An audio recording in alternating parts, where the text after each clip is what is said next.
Notre Dame fans, welcome back to another video. My name is Brad Huesby, and I'm going to be talking about this weekend's official visitors. Sorry for that little hiccup in the stream. It was a crazy weekend. You started Friday evening. You did not land Akalib Evans from Tulsa. He went to Missouri instead over the likes of Georgia, Texas, and of course Notre Dame. Whatever. It was a little sad, but you were focusing on these guys. There's not been a bat signal yet. It is Tuesday morning, 11 a.m. Eastern time as I'm making this video. I expect to see at least one this week though. Um, but just crazy weekend. You started off, everyone's frustrated on Saturday and Friday. We didn't land the corner we wanted in the transfer market.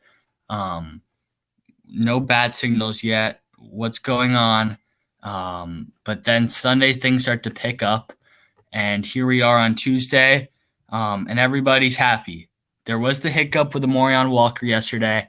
I wouldn't even call it a hiccup. He landed an Alabama offer. If you did not know, he ran a 4.41 at Alabama's camp. Nick Saban personally offered him the scholarship. But people are like, well, what's going on? Well, Notre Dame fans, I thought you didn't want Amorion Walker. This dude is not ranked inside the top 700 on 247's composite rankings, but yet he's picking up Bama offers and running a 4.41. There are the questions about will he play DB or wide receiver. I like him more at corner personally. 6'3", very lengthy, skinny. He's putting on more weight, pretty explosive. But if you take a guy like Nick Anderson, who's 6'4", you take CJ Williams, who's 6'3", 6'4", Tobias Merriweather, who's 6'4.5", 6'4", you already have your size. Put your speed at the corner position. It's similar to the Lorenzo Styles Ohio State. They wanted him at corner more than they wanted him at wide receiver.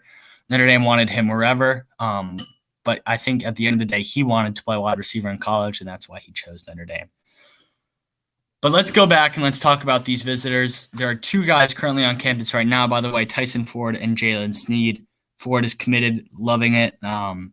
Sneed, I think this visit is eye-opening for him, and I could definitely see him committing before the end of the month.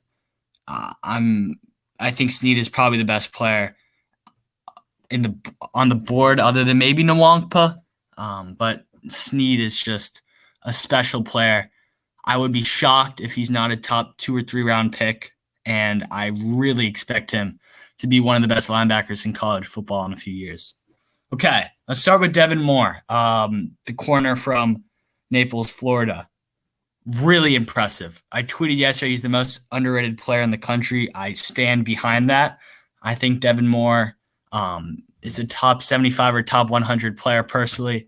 I was right with that with Prince Kollie. He moved up later, but when Notre Dame landed Prince Collie's commitment, I was huge on that. I think Prince Kollie is the top 50 talent in the country in last year's class. But Devin Moore is just one heck of a player, plays against some good teams down in South Florida, has the size. He's 6'2", 6'3", is big, very strong, can cover very well, and he's very close with Mike Mickens and company. Jake Pope was another one of the 3 defensive backs that were there. He is a straight corner as well. He enjoyed his visit. I'm worried, though, for UW. He will be at University of Washington in Seattle this week. That will be a little scary, I will say. He grew up a Washington fan. Washington produces some great corners. It's a little bit closer to home, more familiar. We'll see, though. Right now, I think it's probably 50-50 in his recruitment, but Notre Dame definitely rolled out the red carpet, and I think he enjoyed his time in South Bend.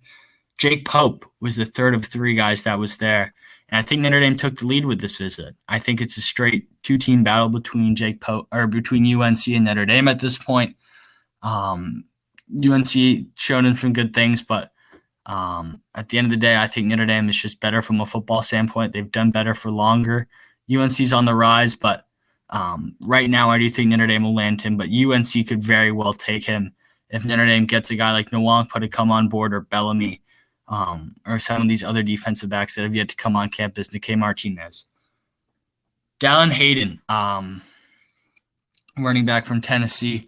Notre Dame did some great things on this visit. Some said they overtook Ohio State. I don't think so. I still like him to end up at Ohio State, but Notre Dame definitely did a good job there. I don't want to pump the gas too much. We need to cool the brakes. These guys haven't visited in so long. Some people are like Billy Scrouth going to Wisconsin all of a sudden. No, we'll see. I still very like Billy Scrouth and up at Notre Dame. I would be shocked if he ends up at Wisconsin. Same thing with Hayden. I would be very surprised if he ends up at Notre Dame. I think some people are just getting too into it. But hey, maybe he says Ohio State's too many running backs there. When am I going to play? And at Notre Dame, I'll play in a few years, and I'm behind the best offensive line in the country. So we'll see what happens there. And the two other defensive guys that were there for official visits were Nuwafe Jr. Tulimaka. Absolutely loved his time. Texas blew him away. I was scared. I was worried, but got to Notre Dame. Didn't want to leave. He's pretty much locked up to Notre Dame in my mind. If I were to put a pick in, it would be at the highest possible confidence. And then Anthony Lucas is a guy who I think enjoyed his visit, but I wish he enjoyed. I think there could have been more. It really looked like he enjoyed Texas A&M. It's a little bit closer to home. Jimbo Fisher is very intriguing to play for, as I put on Sonny Styles' sophomore film, who we will talk about in a second. You just watched Tobias Merriweathers, by the way, but Anthony Lucas, we'll see. I think he's going to drag his recruitment on. I think he'll definitely get back to South Bend for a visit this fall. But yeah, I really have no clue where that recruitment's going to go. A lot longer left, but I do think Lucas's parents want him in South Bend. And at the end of the day, that's a huge factor in deciding where you go to school. And then finally, let's talk about Sonny Styles, who you're watching right now. I'm sure pretty much everybody on here saw Sonny Styles was crystal balled by the GOAT, Tom Loy, over on 247 Sports. And that was pretty big. That meant a lot. A lot of people think it's Ohio State and Notre Dame at the top. I think a few SEC schools are there too, Alabama, LSU, etc. But I agree with Tom Loy on the fact that I think if Marcus Freeman stays as the defensive coordinator until Sonny signs, they will land him. I do agree with that. Sonny Styles is just like his brother Lorenzo, quiet, humble kid, just works. Very, very diligent student. And Lorenzo, I think, is absolutely loving Notre Dame. I think Lorenzo is thriving, and I think he'd do better at Notre Dame than he would be doing at Ohio State. And I think Lorenzo is adamant to his brother, hey, it's your decision, but I'm loving my time, and you're just like me, and I know you're going to love it too.